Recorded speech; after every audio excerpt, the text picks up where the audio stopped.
After I picked up my 7-year-old daughter from my parents' house, my mom posted, "Thank God that little burden finally left. What a relief." My sister commented, "Congrats, Mom." But what my dad did next shocked everyone. So here's the situation. I'm a single dad to the most amazing 7-year-old girl on the planet. Her name is Lily, and she's basically the only good thing that's ever happened to me. Her mom, my wife Amy, passed away when Lily was 2 from complications after a surgery that should have been routine. A simple gallbladder removal turned into a nightmare when she developed a blood clot that went straight to her lungs. The doctors did everything they could, but sometimes everything isn't enough. One day we had a family. We were planning Lily's 3rd birthday party, talking about maybe trying for another kid, looking at bigger houses, normal family stuff. The next day I was a widower with a toddler who kept asking when mommy was coming home, and I had no idea how to explain that she wasn't. How do you tell a 2-year-old that death is permanent? That mommy isn't on a trip or at work or coming back eventually? You can't. They don't have the capacity to understand it. So Lily just kept asking and I kept crying. And we both kept existing in this horrible space where nothing made sense anymore. That kind of grief doesn't just go away. It lives with you, changes you. I went from being a guy with a wife and a kid and a future to being a single dad who had to learn how to do pigtails and pack lunches and remember which stuffed animal Lily needed to sleep with on which nights. Every milestone Lily hit after Amy died felt bittersweet. First day of preschool, Amy should have been there. First lost tooth, Amy should have been there. Learning to ride a bike, Amy should have been there for all of it. The first year after my wife died was brutal in ways I didn't even know were possible. I was working full-time as an accountant at a mid-sized firm, the kind of job where tax season means 12-hour days and weekends disappear. Meanwhile, I was trying to figure out how to be both mom and dad to a 2-year-old who didn't understand why her world had been ripped apart. I was running on maybe 4 hours of sleep a night, surviving on coffee and whatever frozen meals I could microwave, while Lily ate chicken nuggets for the 3rd night in a row. My parents helped out initially, or at least my dad did. He'd come over on weekends and take Lily to the park so I could catch up on laundry or sleep or just sit in silence for an hour without someone needing something from me. My mom and my younger sister Jessica, though, they made it pretty clear they viewed Lily and me as an inconvenience that showed up on their doorstep asking for help. But when you're drowning and someone throws you a life preserver, you don't really check if it's got holes in it first. You just grab on and hope it keeps you afloat long enough to figure out how to swim on your own. Here's the thing about my family. Favoritism isn't just a problem. It's basically the entire family dynamic. My sister Jessica has been the golden child since the day she was born. I'm talking about the kind of spoiled behavior that would make Veruca Salt look humble. Everything Jessica wanted, Jessica got. New car at 16, a brand new Honda Civic handed to her the day she got her license. Even though she'd failed her driver's test twice and my parents had to call in favors to get her passed on the 3rd try. College fully paid for, even though she partied her way to a 2.1 GPA? Not a problem. My parents dropped $50,000 a year so she could major in communications and minor in blacking out at frat parties. Decided she wanted to backpack through Europe for 6 months instead of getting a job after graduation? My parents basically threw $15,000 at her like she was collecting donations for charity and told her to find herself. The double standards weren't even subtle. They were blatant, in-your-face obvious. When I was in high school, I worked 20 hours a week at a hardware store while maintaining a 3.7 GPA because my parents said if I wanted spending money, I needed to earn it. Jessica? She got a weekly allowance of $100 through high school for doing absolutely nothing. When I asked why she got money for free while I had to work, my mom said, "Well, she's younger and needs help adjusting to high school." Jessica was a junior at the time. Meanwhile, I put myself through college while working 2 jobs. One at a restaurant serving tables Friday and Saturday nights, another as a weekend shift supervisor at a grocery store. I'd study between customers, write papers during my breaks, and survive on maybe 5 hours of sleep a night. I graduated with honors in accounting with a 3.8 GPA and $15,000 in student loans that I had to pay back myself. My parents contributed exactly $0 to my education because you're smart enough to get scholarships, and we believe in teaching independence. Jessica changed her major 4 times, from communications to marketing to business, to finally settling on some made-up concentration she convinced an advisor to let her create called Digital Media Strategy. She failed multiple classes that she had to retake, including the same basic statistics course 3 times. 3 times. The same course. She treated college like an extended vacation that occasionally required showing up to class when she felt like it. I graduated in 4 years on schedule. Jessica took 6 years, and my parents never said a word about the extra tuition they were paying. When I landed a solid job at a mid-sized accounting firm within 2 weeks of graduation, my parents sent me a text that said, "Good for you," with a period at the end. Not even an exclamation point. Just acknowledgement that I had done what was expected and nothing more. When Jessica finally graduated with her 2.1 GPA after 6 years of what I can only assume was professional beer pong training, my parents threw her a massive graduation party at a country club. 200 people, catered food, open bar, the works. They bought her that Tesla Model 3 Performance as a graduation gift, the $60,000 version with all the bells and whistles, premium sound system, autopilot, the whole package. Did I get a graduation party? Nope. I got a card with $50 in it and a pat on the back. My achievement was expected, so it didn't need celebrating. Jessica's achievement, scraping by with barely passing grades after 6 years. That was worthy of a Tesla. Jessica was even worse. She treated Lily like Lily was some kind of pest that had invaded her childhood home. When Lily would want to play or show Jessica her drawings, my sister would literally hold up her hand and say, "Not now, I'm busy," while scrolling through Instagram.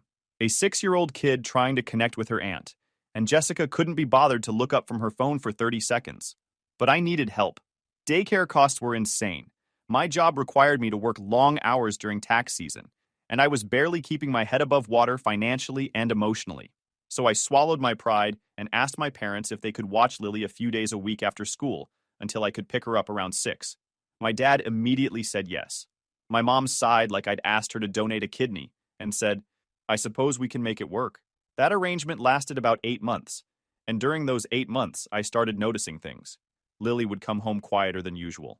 She's naturally a chatty kid, takes after her mom that way, but after spending time at my parents' house, she'd be subdued. When I asked her about her day, she'd give one-word answers. At first, I thought maybe she was just tired from school and being at Grandma and Grandpa's house. Kids get worn out. It's normal. But then I started noticing other things. She'd flinch slightly when I raised my voice even a little bit. Not like I was yelling at her.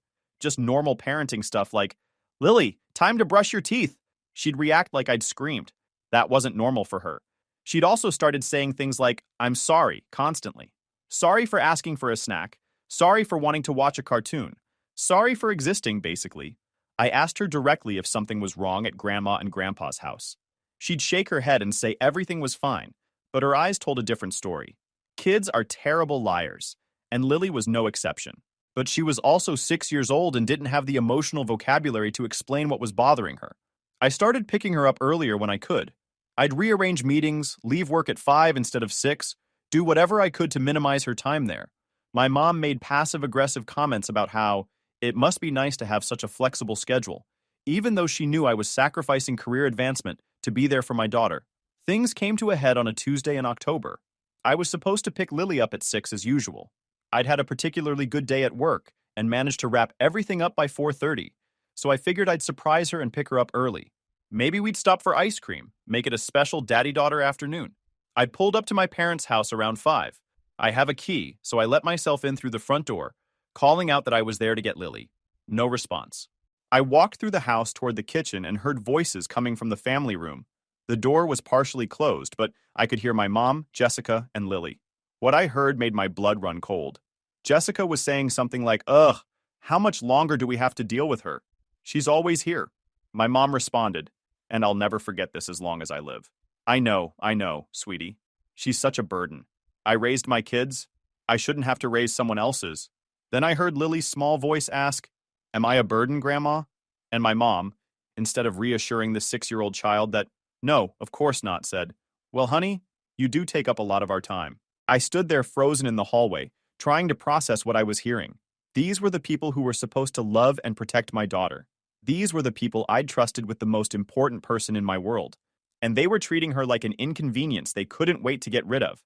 I pushed the door open. All 3 of them looked up, startled. Lily's face lit up when she saw me. "Daddy!" But there was also relief in her expression. Relief that she was being rescued from my own mother. I didn't say anything to my mom or Jessica. I just looked at Lily and said, "Hey, sweetheart, let's go home." She immediately jumped up and grabbed her backpack, moving faster than I'd seen her move in weeks. As we walked past my mom and sister toward the front door, I could feel them watching us. probably expecting me to turn around and have it out with them right then and there. But I refused to make eye contact or acknowledge they even existed. If I looked at them, really looked at them, I was going to say things that couldn't be taken back, things that would burn whatever remained of our relationship to the ground. And I needed to get Lily out of there first. She didn't need to see her dad lose his mind on his own family. My hands were shaking as I buckled her car seat. My mom actually followed us outside and stood on the porch with her arms crossed, this defiant look on her face like she was the one who had been wronged somehow. Jessica stood next to her, smirking like this was all some big joke. Neither of them said a word to us. Not sorry, not wait, not even acknowledging what I'd just heard them say. They just stood there watching us leave, like we were uninvited guests who'd overstayed our welcome. We got to the car. I buckled Lily into her car seat with hands that were still shaking from anger, and she asked in this small, scared voice, "Are you mad at me, Daddy?" That broke something inside me. This tiny 6-year-old girl who had already lost her mother, who had been emotionally beaten down by people who were supposed to love her, thought that I, her dad, the one person who was supposed to protect her, was angry at her for what had happened. I knelt down next to her car seat so we were eye level and said as calmly as I could manage, "No, baby, I'm not mad at you at all. Not even a little bit. I'm mad at Grandma and Aunt Jessica for being mean to you. You didn't do anything wrong. Do you understand me? This is not your fault." Her face crumpled and she burst into tears. Not the dramatic crying that kids do when they don't get their way or when they're tired or hungry. This was different. These were the kind of deep, soul-crushing sobs that come from someone, even a 6-year-old someone, who's been holding pain inside for too long and finally has permission to let it out. Her whole body shook with it. I unbuckled her and pulled her out of the car seat, holding her while she cried in the driveway of my parents' house. I didn't care if they were watching from the window. I didn't care if the neighbors saw. My daughter needed me, and that was all that mattered. When she finally calmed down enough to talk, still hiccuping from the crying, she told me everything. How Grandma would make her sit in the corner of the family room and be quiet because she was interrupting adult time, even though the adult time was just my mom and Jessica watching reality shows. How Jessica would tell her she was annoying whenever she asked to play, or tried to show Jessica a picture she'd drawn. How they'd make her eat dinner alone in the kitchen while they ate in the dining room because children should be seen and not heard. An actual phrase my mother apparently still believed in, despite it being the 21st century. She told me about how Grandma would sigh heavily whenever Lily asked for a snack or needed help with something. How Jessica would roll her eyes and make faces behind Lily's back, then laugh with my mom about it. How they'd talk about her like she wasn't even in the room, saying things like, "She's so needy," and everything is always about her, as if a 6-year-old requiring attention and care was somehow unreasonable. My daughter had been systematically emotionally abused in my parents' house for months, and I'd been too blind or too desperate for help or too trusting to see it. I held her while she cried in that parking lot outside my parents' house, and I made a decision. We were done. Completely done.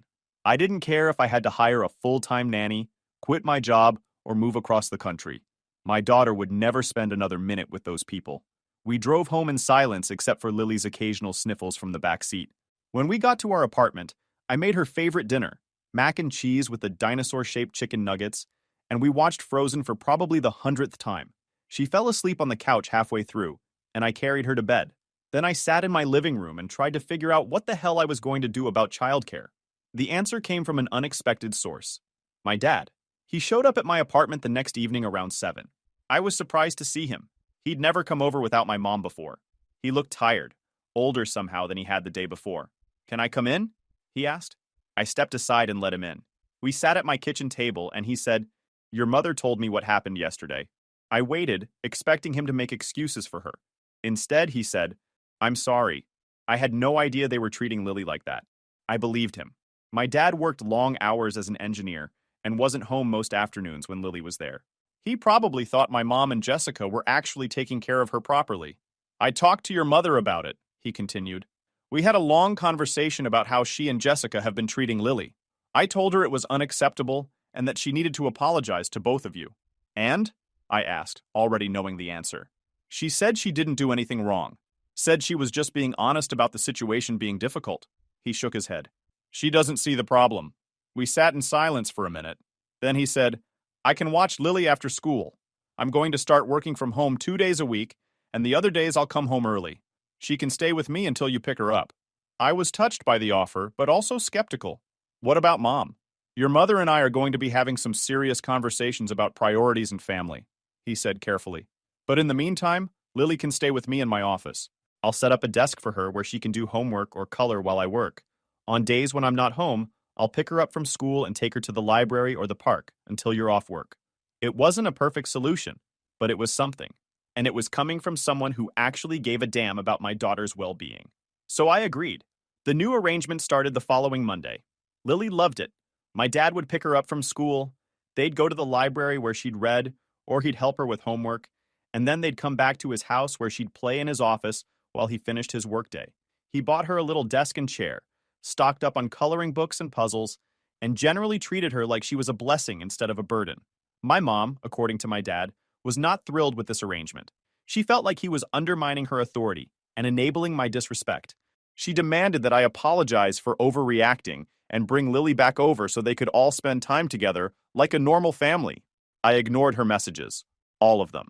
Then, about 3 weeks into the new arrangement, my dad called me at work. He sounded furious, which was unusual for him. My dad is typically calm and measured, the kind of guy who thinks through everything before speaking. You need to see something, he said. I'm sending you a link. Call me back after you look at it. He texted me a Facebook link. I clicked it and felt my stomach drop. It was a post from my mother's Facebook account from earlier that morning. The post read, "The stupid burden finally got picked up by her dad." What a relief. There were already a dozen comments on it. Family members asking what she was talking about. Friends offering sympathy for whatever situation she was dealing with. And right at the top, the very first comment was from my sister Jessica. "Congrats, Mom!" They were talking about my daughter. My 6-year-old daughter who had lost her mother and was just trying to exist in a world that already felt too big and scary. They were calling her a stupid burden on social media for everyone to see. I sat in my office staring at that post for a solid 10 minutes. I screenshotted it, multiple times from different angles showing the timestamp, the comments, everything, because I knew they'd delete it eventually. Then I called my dad back. "Did you see it?" he asked. "Yeah, I saw it. I'm done," he said simply. "I've spent 32 years married to your mother. I've overlooked her favoritism toward Jessica. I've made excuses for her behavior. I've tried to be the peacekeeper. But calling Lily a stupid burden where anyone can see it? I'm done. Dad, I'm meeting with a divorce attorney tomorrow," he continued. "I wanted to let you know so you wouldn't hear it from your mother first. And I wanted to ask if Lily and I could stay with you for a few days while I figure out the separation logistics." I was shocked. My parents had been married for over 3 decades. They'd weathered a lot of storms together. I never imagined my dad would actually leave my mom. "Of course you can stay here," I said. "But Dad, are you sure?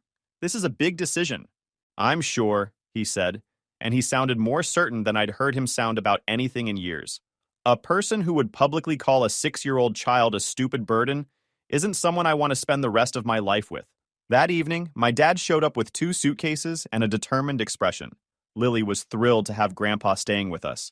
She didn't understand all the adult complications. She just knew that her favorite person was going to be sleeping in the guest room and she could see him every day. I set my dad up in the guest room, which was really just a converted office with a futon, but he didn't complain. We ordered pizza for dinner and watched a movie with Lily. It felt weirdly normal despite everything falling apart around us. After Lily went to bed, Dad and I sat in the living room and talked about next steps. He'd already contacted a lawyer he knew through work. They had a meeting scheduled for Thursday. He was planning to file for divorce based on irreconcilable differences and emotional abuse. Not of him, but of Lily. "Your mother is going to lose her mind," I said. "I know," he replied, "but some things are more important than keeping the peace." The next day, I decided I needed to confront my mother directly about that Facebook post. Not for her sake, but for mine. I needed her to know exactly how I felt about what she'd done. I drove to my parents' house. My dad's house, really, since he'd been the one paying the mortgage for 30 years. My mom's car was in the driveway. Jessica's car was also there, which didn't surprise me. Those two were joined at the hip. I knocked on the door. My mom answered, and her face immediately shifted from neutral to defensive when she saw me. "What do you want?" she asked. Not "hello" or "how are you" or "I'm sorry for calling your daughter a burden on social media." Just "what do you want?" Like I was a salesman bothering her during dinner. "I want to talk about your Facebook post," I said calmly. I'd promised myself I wouldn't yell, wouldn't lose my temper. I was going to be calm and clear and make sure she understood exactly what she'd done. "I don't know what you're talking about," she said, already playing dumb. The post where you called Lily a stupid burden and Jessica congratulated you for it, I clarified. That post. The one you deleted about 2 hours after putting it up, probably after someone pointed out how insane it made you look. She had the decency to look slightly uncomfortable, but she recovered quickly. I was venting. I'm allowed to have feelings. You called a 6-year-old child a stupid burden on a public forum, I said, still keeping my voice level. That's not venting. That's cruelty. Jessica appeared behind my mom like a gothic villain's henchman. Maybe if you weren't such a terrible parent, we wouldn't have to deal with your kid all the time. I laughed. Laughed.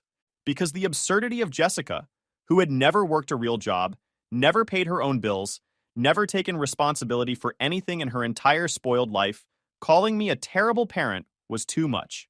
Jessica, I said, looking past my mom to make eye contact with my sister, you're 28 years old and you still live with your parents.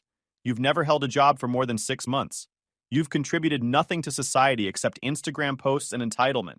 The last thing I need is parenting advice from someone who can't even parent herself into basic adulthood. Her face turned red. How dare you? How dare I what? I interrupted. Tell the truth? Point out that you're a perpetual child? Notice that you called my daughter a stupid burden and thought that was an acceptable thing to do? My mom stepped between us. You need to leave. This is my house and I won't have you disrespecting your sister like this. Actually, I said, pulling out my phone, this is Dad's house. He bought it, he pays for it, and he's filing for divorce. So you might want to start looking for somewhere else to live since I doubt he's going to let you keep the house after you publicly humiliated his granddaughter. The looks on their faces were priceless. Shock, disbelief, anger, all cycling through in rapid succession. He's what? My mom managed to get out. Filing for divorce, I repeated slowly, like I was explaining to a child.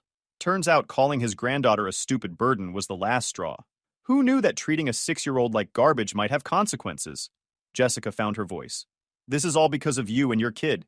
You destroyed this family. I looked at both of them standing there, united in their delusion that they were the victims in this situation. My mother, who had emotionally abused my daughter. My sister, who had never shown Lily an ounce of kindness or love. No, I said quietly. You destroyed this family when you decided that Lily was a burden instead of a blessing. When you chose cruelty over compassion.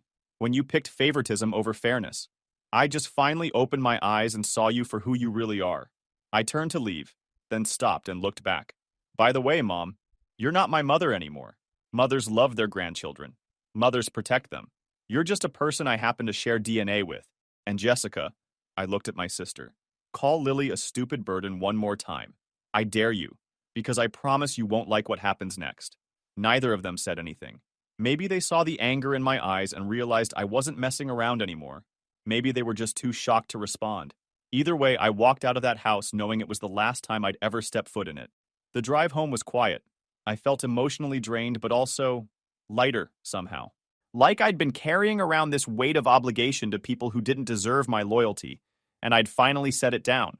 When I got home, Lily ran up to give me a hug like she always did. My dad was in the kitchen making grilled cheese sandwiches, Lily's second favorite dinner after mac and cheese. Everything felt peaceful and right, in a way it hadn't in months. That evening, after Lily went to bed, my dad told me more about his meeting with the divorce attorney.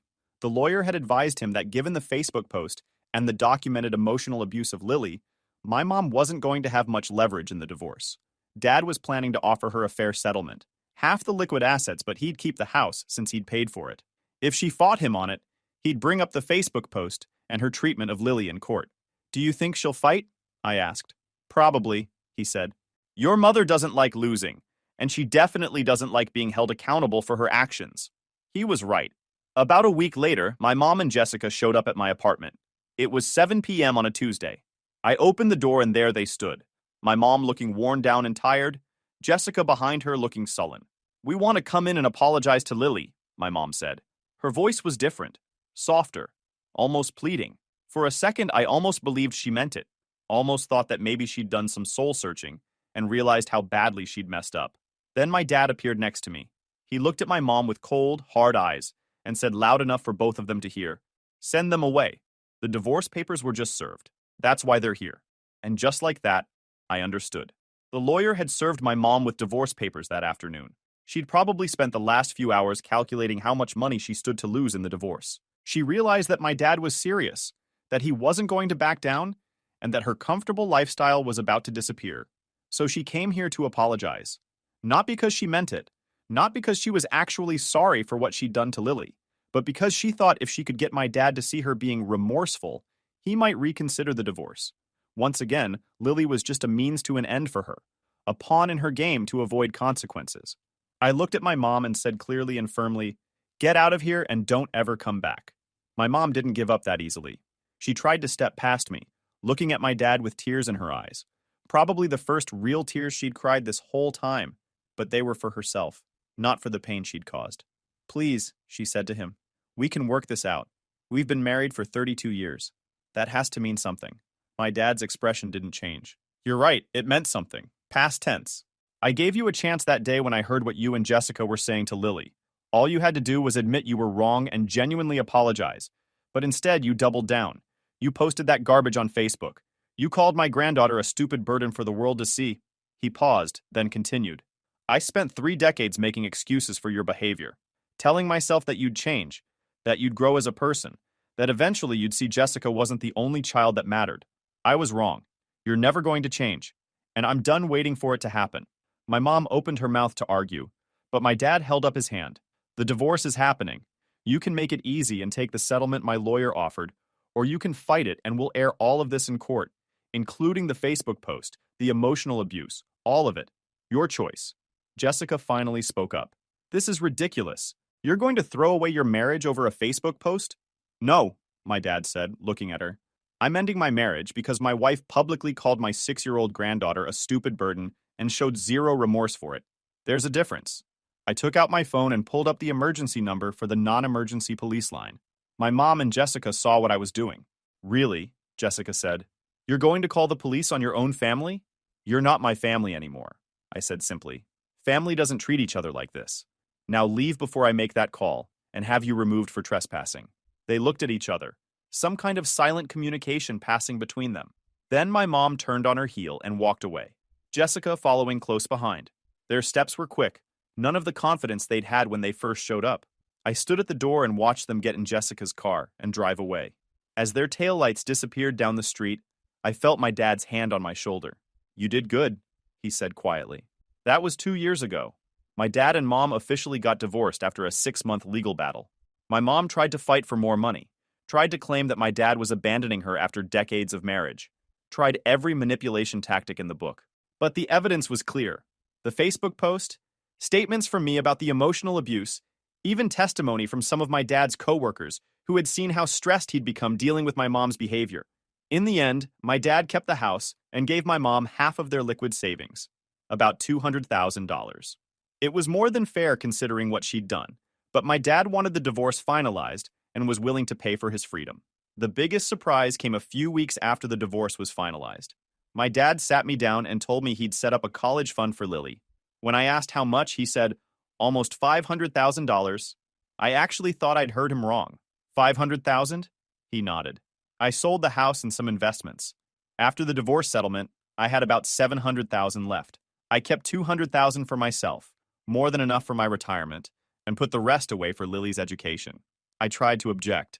Told him he needed that money for his retirement, that he couldn't just give away his life savings. He wouldn't hear it. "I'm 62 years old," he said. "I have a pension, Social Security, and my retirement accounts. I don't need a big house or fancy vacations. What I need is to make sure my granddaughter has every opportunity in life. Your mother and Jessica stole enough from her. Her sense of security, her trust in family. They're not stealing her future too." I hugged my dad and cried. Not the masculine eye got watery kind of crying. Full-on sobbing like a kid. Because in a world where my own mother had called my daughter a burden, my dad had just given her $500,000 for college and called it an investment in her future. Currently, my dad lives with Lily and me in our 3-bedroom house. We moved out of the apartment about a year ago when I got promoted to senior accountant and could afford something bigger. Dad has his own room. Lily has hers decorated in various shades of purple with more stuffed animals than any human should reasonably own. And I have mine. Our routine is simple and good. Dad picks Lily up from school 3 days a week. The other 2 days, she goes to an after-school program she loves where they do art and gymnastics. We have dinner together every night. Sometimes I cook, sometimes Dad does, sometimes we order pizza and call it good enough. Weekends, we go to the park or the movies or just hang out at home. Lily calls my dad her hero. She made him a card for Father's Day last year that said, "To the best grandpa and hero in the whole world." It's hanging on his bedroom wall. As for my mom and Jessica, I've heard bits and pieces through the family grapevine. My mom moved to Arizona to live near her sister after the divorce. She apparently doesn't talk to anyone in the family much anymore. Whether because she's embarrassed or just doesn't care, I don't know. Jessica still lives in our hometown, but she's basically been ostracized from most family events. See, my dad told the extended family what Jessica had said about Lily, called her a stupid burden, congratulated my mom for getting rid of her. Our relatives, most of whom actually have functioning hearts and souls, were horrified. Jessica doesn't get invited to family reunions anymore, doesn't get asked to holiday dinners. She's basically been voted off the family island.